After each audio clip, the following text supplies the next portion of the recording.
Good evening. You're watching See You at USC. I'm your host, Daniel DiMaso, and tonight we have stand-up comedian Robin Tran with us. Stay tuned.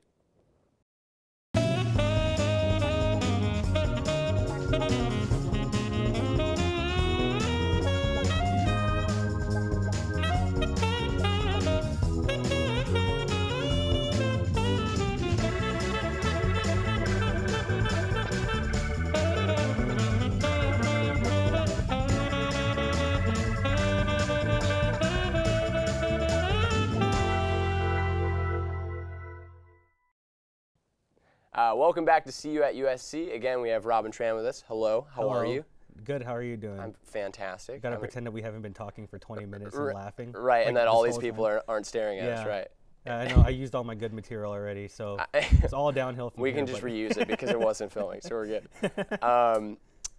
So we were talking earlier about right up, but I kind of want to know how you sort of came about into stand-up comedy. What sort of background led you on the path? You know, I was like a really depressed kid, and I remember like the only time I wasn't depressed was when I watched like Married with Children. It was like on at 5:30. Like when I was a kid, all I ever did was I would either be really depressed or I would be laughing. Like I never smiled, you know. Okay. And then I think when I was like 8 years old, I saw Chris Rock's Bigger and Blacker special on HBO. Yes. Which like we stole. That's the one where he drops the mic. Yeah, right? yeah. Allegedly, we stole HBO. You know, when I was 8 years old, and I remember thinking like, man, I want to do that. Whatever he's doing, I've never laughed that hard before, and I was like, well, there's no Asian comics though, you know, so. Right. I thought, well, I can't do stand-up. But then when I was in 11th grade, there was an Asian comic that did the talent show in 12th. He was in 12th grade, and I thought, okay, I'm gonna do that next year if I have the guts to sign up. So my friends the next year they made me sign up. So I auditioned, and I auditioned for like 4 kids from ASB, you know, the Associate Student Body, and I knew all these kids. I bombed so bad. Every joke I did, I would start crying, and then I would apologize, and then I would start my next joke, you know, and then there was a band practicing behind me, you know, so after every joke, my friend Mark would go put it just to really sink in, and then so I remember thinking like, well, I'm never doing that again, and then so the next week it was auditions, so I'm like, okay, I'm not gonna do it. My friend Angela comes up to me and she goes, hey Robert, I was Robert still at the time, and she goes, well, we don't have enough acts for the talent show, so like we just like we put you in, and I'm like, what? You need to get some more acts, and then so I was like, I had no choice. So I did a solid, so I started walking around the campus like during lunchtime the day before the show, and I would just start talking randomly to people, and I would keep talking until something I said made them laugh. Then I would write it down. So I just did that for like an hour, and that became my set. And then on the day of the talent show, I performed my set, and I got a standing ovation. 300 people. Like it was my third set ever. And I won the talent show that night. And I thought, well, I think I'm good at this. But then I didn't do it again for another 8 years, just out of fear, not knowing where to go. And then I started open mics in 2012. So it's not even 5 years yet. Yeah. So I started doing comedy again. It's sort of unusual that you found success sort of right away, and then were still kind of scared to do it again. Yeah, because I think after enough time passes, you go, well, that was beginner's luck. You know, like when I did my first open mic in April of 2012, my plan was to do it once and then run out the clock on my life. Like I was planning on kind of not killing myself, but like dying slowly and just giving up on life. Like I was depressed over, I was heartbroken over a woman. So I'm like, I'm gonna do comedy once, I'm gonna complain about her, and then I'll quit. But then again, I got really good reaction. And then people started going like, wow, who is this new kid doing comedy? And then after like a month and a half, I like won a comedy contest. And they're like, how many years have you been doing it? And I'm like, oh, like a month and a half. So I became like, God, this sounds like I'm bragging a lot, and I am. I'm completely bragging. But what I'm saying is that I didn't choose to be good at this, and there's all these like I go to therapy to talk about it, because you don't get any sympathy when you tell other people I'm really good at this, and it scares me a lot because then like people expect something out of you, and now people people put all these like now like it's like, wow, you have a voice, you know. I'm like, oh, that's a lot And of a pressure, you know, a and- platform yeah. and pressure. I love the art of stand-up comedy, but everything that surrounds it fills me with a lot of anxiety. Yeah, well, so you were talking about how you sort of went up and approached different kids at lunch and on breaks and stuff like that. But you were also a depressed kid. Were you shy? I mean, it sounds very outgoing to like go up to people and just talk until they laugh. Yeah, you know, I was depressed, and it was weird. I just remembered this now. So in between 10th and 11th grade, I lost 40 pounds by playing 3 months of Dance Dance Revolution, right? So like, and I remember distinctly this one and that summer because I'm playing in my room. I remember my mom opening the door and she saw me playing Dance Dance Revolution, and just the pride she felt that I was like, because I was so Americanized and like she thought whitewashed. She's like, well, this is kind of Asian, you know, like, so she was really happy for me. So because of that, like, I don't know, maybe like just like taking care of myself and stuff for like in 11th and 12th grade, I remember I got more confident. So yeah, I guess it was like this burst of newfound confidence I had for a couple of years. And you have siblings, correct? And, Yeah, I have a sister. And I mean, are they or are your parents outgoing? Are they funny? Are they storytellers? My dad actually, was kind of a comedian. Like not like when I was a kid, he would like sing at wedding. He would sing funny songs at weddings, and he was the comedian of the family. And when I started doing stand-up comedy, my mom said, you know, your dad used to do like open mics at like in like little furniture stores, like in front of other Vietnamese people. So like he was a comedian. So like, but he couldn't make any money doing it. My mom is very reserved, and my sister is she's very funny. She's very smart. She's a pharmacist who makes money, so she's like the pride of the family, you know. And I'm like kind of the kid that did all these weird things, you know, on the side. But I got lucky because my dad has always been the comedian, so I think he's proud of me that I'm doing it now. Right. So I mean, there's plenty of different mediums for comedy. What specifically, like, about stand-up, like, really excited you or pulled at you in any way that you wanted to do that? I have a really big ego, you know. So I remember like in 8th grade, I was in a school play, and I got some really big laughs by like reading lines, you know. But I remember thinking like, it would be great if I just got all the laughs, you know. Like, why don't I don't need all these other people. Why are all these people like hijacking my laughs, you know? Right. And it's like it all falls on you. You write your own stuff. I mean, other people help you, but you know, like, all the laughs are yours, all the failures are yours. Like, I don't like when other people have to rely on me. Right. Because I don't like letting people down. I'm okay with letting myself down. I can take the abuse, like, you know. So yeah, I think it's an egocentric thing. Like I told other people before, like I watch my own comedy for hours, and I'm you just get a kick out of it. I'm such a big fan of myself. Are you your favorite comedian? Yeah, I said in therapy, she said, "Who's your favorite comedian?" And I said me, and I think she didn't know how to untangle that. Okay. Like, okay, I thought you had low self-esteem. It's like, no, it's too high sometimes, you know. Like, in terms of, yeah, I think I'm my favorite comic. It used to be Dave Chappelle, but now it's me. No, I'm kidding. It's Dave Chappelle and Robin Tran. So during that hiatus from the talent show and then up until when you first started doing open mics again, what were you doing? What was going on in your life? I would write jokes, like on index cards, and like one day I'm gonna do stand-up I actually forgot about a lot of this. So what I would do, and this was not like a conscious thing I did, I would ask my female friends to have dinner with me, and then I would practice the jokes like they were normal conversations. You try and like subtly. I would subtly add them in, and so when you start stand-up comedy, you're usually really bad and you bomb a lot. Yeah. I did all my bombing on dates with girls that didn't think I was funny. A safer environment, and a smaller audience, And in comedy, like when you have 1 minute left, you get the light, and someone shines like a phone, like 1 minute light. Yeah. So like I could always tell when they were getting bored, and that like I'm like, that's like getting the light. I'm like, okay, I got to speed the story up. Right. And I think going on bad dates with women that I made bad, I think it helped me do stand-up comedy. That's hilarious. But so you talked about in high school you would talk to people and sort of find your jokes through conversation. Is it still the same way? Yeah. Or is it more routine now? You sit down. Well, I have a girlfriend who's also a comic. Okay. and we talk all day about like we never, my girlfriend and I, we don't do any kind of small talk. We talk about concepts and ideas a lot, and a lot of material I come up with it's from conversations with her, and also like I think a lot of comedians make this mistake where a lot of comedians will hang out with other comedians, and so like they think that what makes other comedians laugh will make regular audiences laugh, right? But like what makes comedians laugh is really dark, So I like to hang out with non-comics, right? Like I don't do the date thing anymore. I learned something called empathy. Isn't that weird? That if you actually listen to what someone has to say, all the therapy's paying off. Yeah, all their therapy is paying off.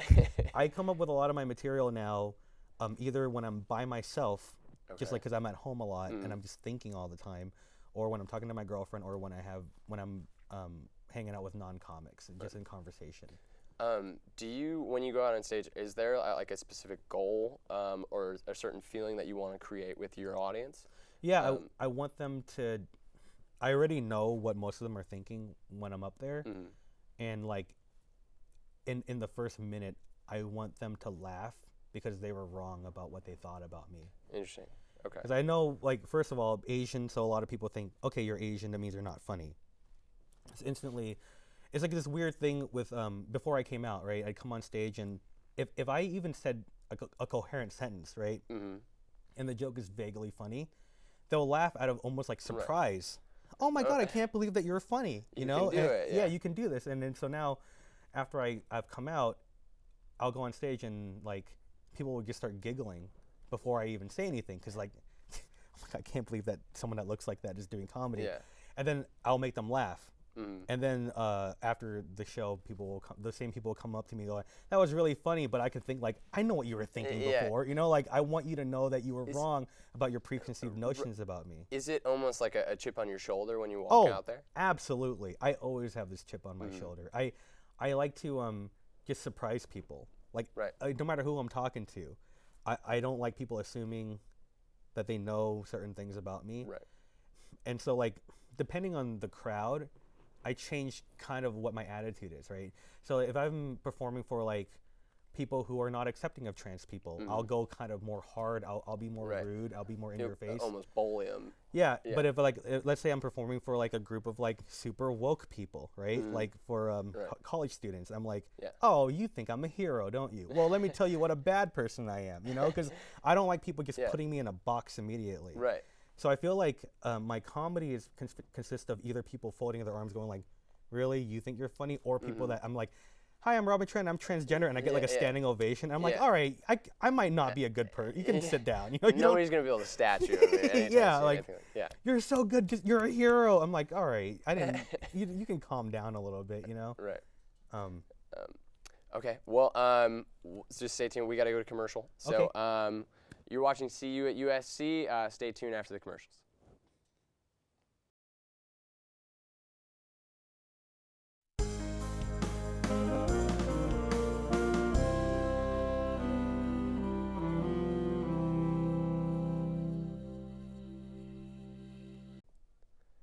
Welcome back to CU at USC. We're still here with Robin Tran.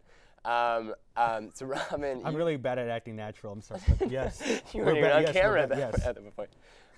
So you have a live series stand-up comedy event coming up in next weekend. Yes, it's called Comedy Invasion. Right. INVASIAN Invasion. Right. Get it? I'm gonna keep saying it. Good play on word. Yeah. Yeah. It'd be funny if we argued over the spelling so that people remember. No, I think it's ION. Yeah. Right. No. Yeah. So it's Comedy Invasion, and it's really exciting. Is at the Japanese National American Museum. Right. Yeah, Japanese, whatever. I might have messed it up, but so it's like 2 different weekends of 6 different hour sets. Yes. So like 3 of them were done last week, I believe. Friday, Saturday, and Sunday, and there's 3 more coming up next week. Friday, Saturday, and Sunday, and I'm on the February 25th show. Right. Wonderful. And so it's featuring 6, I believe. 6 different Asian American comedians. Yeah. All getting featured in this new series to sort of highlight a minority, I guess, in comedy and entertainment. Yeah. I mean, as I said earlier, there's not a lot of Asian comics to begin with, so like 6 seems like a lot. you know, we call it an invasion. Oh my God, 6 Asian comics. Oh my God, can you Yeah. imagine if there were 6 white comics? Oh, I couldn't even imagine that, you know. But no, I'm really excited that, like, that we're getting all this representation now. Like, I Right. might be a little glib about it, but I think, like, I've been watching, you know, Fresh Off the Boat on ABC, you know, like all these great shows now. Yeah. Dr. Ken is a great representative, and so I'm really honored that I get to be a part of this, you know, Yeah. as like a Vietnamese transgender like lesbian, like I'm like a lot of different, you know. Yeah, as you said in a set I watched today, you fill 3 minorities. Yes, And yeah. it's a very I said that I'm the greatest Vietnamese transgender lesbian comedian in the country, right. because a victor by default is still a victor. Yeah, absolutely. That's one of my jokes, and you'll get even more if you show If up. you show up to Comedy Yeah, Invasion. Comedy Invasion. Yeah. And then it's gonna air. Do you have any idea when it airs? I think maybe or I streaming. think April. I'm not Okay. I'm not sure, but you can get tickets on comedyinvasion.com. Comedy Invasion, ASIAN.com. Yes. Yeah. Yeah, and you go up. I believe 2 weekends, right? The 25th. The 25th. Yeah. So, what is? I mean, for this event, it's specifically Asian American comedians. What does your background as an Asian American sort of bring to your comedy? How does it define you or separate you? Or I talked to my friend Marilyn about this today, and it's like, I think I'm very snarky because of Okay. being underestimated for so long. I see, yes. Like when I went to I used to go to church a few years ago, and it was like an all-white church. Okay. And it wasn't supposed to be, but you know, it's America, you know, so it was an all. I was the only Asian at this all-white church. And in they- Orange County. In Orange County, and they called me. I can't say the racial slur; it'll get bleeped out. But they, as a term of endearment, Oh. and I would be like, "Oh my God, that's so funny," because I felt like, well, I'm the only Asian that they know. So if I don't fake laugh at this joke 1,000 times, they're gonna think Asians don't have a sense of humor. Oh, So I think okay. I have this. Like you said, I have a chip on my shoulder from Right. like these experiences, and like I let them tell me like what was right and wrong, because like, you know, I was outnumbered, so every time I said like, no, that's racist or whatever, they'd be like, well, here's why it's not racist, and then they would and I'll be like, yeah, well, I mean, 9 of them are telling me it's not an racist, army so of one. so they must be right. And I think like that, like I have so much like animosity, and I remembered it was bad because I told my therapist about it, and I looked over and I'm like, are you crying? Like my therapist was crying, and I'm like, I'm not paying you to cry, but then I realized how bad how traumatic it was when she Right. started crying. So yeah, I have a lot of that, like just complete underestimation, and like it's almost like this dehumanization of Asian Americans. Okay. Like they don't think that I could be goofy. You know, this is the preconception. Yeah, That, yes. they don't think I could be goofy, or that I can be like offensive, or that you know, we talked about professional wrestling. That I'm a big professional wrestling. Right. Like there's so many facets of my personality that Right. doesn't need to necessarily be about my Asian background, but because they presume things about my Asian background, I have this huge chip on my shoulder, Yes. and I vent a lot of that out in my stand-up. Yeah, it sounds like being a part of those, the triple minority, like you were saying, Yeah. it's easy to get labeled or like fit into a box. Absolutely. And it sounds like your routine is a lot about adding complexity to who you are. That's a great way of putting adding complexity. Yeah, I like to shatter expectations is Right, like my favorite right. thing to do. Yeah. and sort of add layers to who you are and make you human. Yeah, Right. and I think it's very important for me for people to see during my hour, I purposely put some jokes in there that makes me a bad person, Right. because I think that's important, because Okay. I do not like labels of like, whenever someone says that I'm brave, I kind of find it a little insulting, Okay. because they're like, oh my God, you're so brave, like I wouldn't wear that in public. yeah, like, like- hey, you know, like I'm brave, you know, like I'm just doing I'm just what I wanna do. I'm yeah. just doing it because it feels right to me. I'm not doing it to be like, I'm gonna put this dress on and just like walk with my head held high just to Yeah. make a political statement, you know? Right. No, I do it because it's me and it's who I am. So I think everybody asks the common question to female comics about what is it like being in a boys' club. What is it like as a transgender comedian as well? yeah, That's like a whole nother category that hasn't even really been discussed. yeah, you know, like what's really funny about my gender identity is that like I find it boring. Like I don't even think about it. Unless Oh, okay. like sometimes I'll get really high and I'll be like, oh my God, I'm transgender, you know, because like the odds of that happening are so small, you know. So that happens sometimes, but Sure. those are rare occasions, you know. like if I take an edible or something. Sorry, but like I laugh at other people's reactions to it. Like people are shocked, like, "Whoa, you're brave. You're like a hero." You know, it's like, all right. And what I've noticed that because like I was perceived as a guy with the same group for so long that they kind of accepted me, you know. But I've noticed something that they're more afraid to joke around with me. You know, they treat me like more. Like everything they say is like, no offense, but you know, it's like, well, you didn't used to say that. Yeah. You don't. I'm not a delicate flower. I can take a joke. Right. You know, so it's a lot of that kind of stuff, and also like, I've stopped going by myself to open mics. Okay. I used to go by myself all the time, and I remember I went once by myself, and I'm sitting there at the table, and I'm early, and some guy sat down and was like, hey, if you like buy me a drink, if you make me laugh, I'll buy you a drink. And I was like, that's never happened before, you know? Like, no one's ever, like... Okay. I don't know if he was hitting on me. Like objectifying you. Yeah, you and so I had to, like... yeah. So I learned how to have a scowl on my face. You know, like, even though I usually smile, 'cause I'm like, oh, I look approachable. That's not good. So I just learned how to do that face, you know? Resting whatever face, you know. and Thank you. And then so I'm sitting like I have to go outside and work on my material, but I just waited till like one of the bigger comics came along, and I'm like, hey, can you sit next to me so I just don't want to ever deal with that kind of stuff again. Right. What I wanted to ask is, did your act change? I mean, you spent some time as a stand-up comedian as Robin Tran. Yeah. Did your act change then when you became Robin Tran? Oh yeah. I had to throw away a lot of old jokes because like, not just because of the gender identity, but because you know, like, your whole worldview changes. Like you actually see like a lot of the worst in people when you come out as transgender. Like, man, there's a lot of angry people out there about something that has nothing to do with them. Right.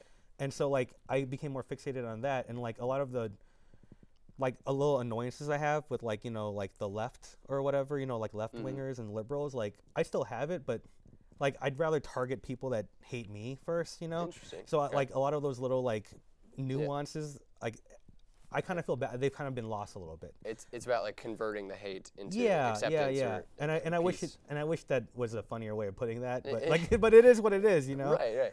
But I had to change a lot of my material. Yeah, it was really hard. It was like starting over again. Yeah. Well, I mean, it sounds like a lot of your act is about challenging those first notions that people get when they look at you. Yeah. And so I guess it makes sense now that there's a whole new spectrum of things that you want to go ahead and attack. I mean, back then all they did was yell Gangnam Style at me, you know. And so, but now, no, all of it is sad. You're gonna be like my therapist and start crying. I promise I won't. Who were your influences like coming up as a comedian? Besides me? No. Besides yourself? Yeah. Yeah. No. Besides old tapes. Besides old tapes of myself. Right. I loved. So Chris Rock was the first. Conan O'Brien was big. Okay. Conan O'Brien, yeah, and then Are you a big late night television? Oh, I think Conan is like just the fun. Like he showed me that he's funnier off script than on script. You know, like he was the first guy that kind of showed me that you can be funny just like off the cuff. And then it was Dave Chappelle, and then Louis C.K. Like Louis C.K. was the first comic I saw where I'm like, oh, I think I can do this because he is very conversational. Interesting. So it was like mostly those four. Yeah. If you had, I like this question. If you had to pick three to combine into like a super comedian, who would it be? Besides just you and yourself. Just besides Robin. Yeah. And that's hard. I actually don't want to answer that question because like, and here's why. I would say like Chappelle, Chris Rock, and Conan, but the thing is that I'm watching a lot of more. I think that I was unintentionally kind of sexist. Because I didn't choose any women. I didn't watch a lot of women. But like the past few years, I've been watching a lot of women comics. And a lot more have come up and gotten more notoriety. Yeah, like Jen Kirkman's really good, and like Chelsea Peretti's really good. There's just so many. There's so many great comics now that I hesitate to like even like Louis C.K. doesn't need my help. Like does he need to be on another person's like top 5 list? You know. Yeah. So just to be a contrarian, you know, like no, none of them. You know. Fair enough. You tell Jerry Seinfeld. No, I'm kidding. So are there, I mean, you're obviously enjoying some success now in stand-up. Are there any aspirations to move into other mediums of comedy? Sketch? Are you trying to write a screenplay? I don't have any plans on honestly, like, it's almost like all this happened by accident, you know? Okay. Like, the prospect of fame is horrifying for me. Okay. Like, anytime someone calls me, like, oh, you have an audition for this thing, and I'm like, what? Oh my God, I'm gonna fail, you know? Why? Like, oh no, why? Like, I'm just kind of like, the way I see it is, I was supposed to do comedy once, right? Like I said earlier, Sure. and then run out the clock on life, and everything is just kind of a bonus now. So I'm trying to take it like one step at a time and you appreciate everything that I'm doing. I think like if I die, this is cool that I did this thing. Right. And then if I do something after that, that's another bonus, you know? Right. I never thought I was going to get an hour special. Like I thought I would, but I never thought it would actually come to fruition, you know? And so when someone says, like, do you want to do sketches? You want to write a book? I get really anxious. And then I shut down completely, and I'm an introvert, so I just kind of go underneath the covers and cry for a few days. I don't know if that's a good answer. Fair enough. Well, your 1 hour special, Invasion, February 25th. Yeah, Go get tickets. comedyinvasion.com. Get tickets. That's all the time we have for tonight. Thank you for watching See You at USC. Thank you again, Robin Tran. Again, I'm your host, Daniel DiMaso. Have a great night. See you next week. Thank you.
The Robert Zemeckis Center, home to the award-winning television station Trojan Vision.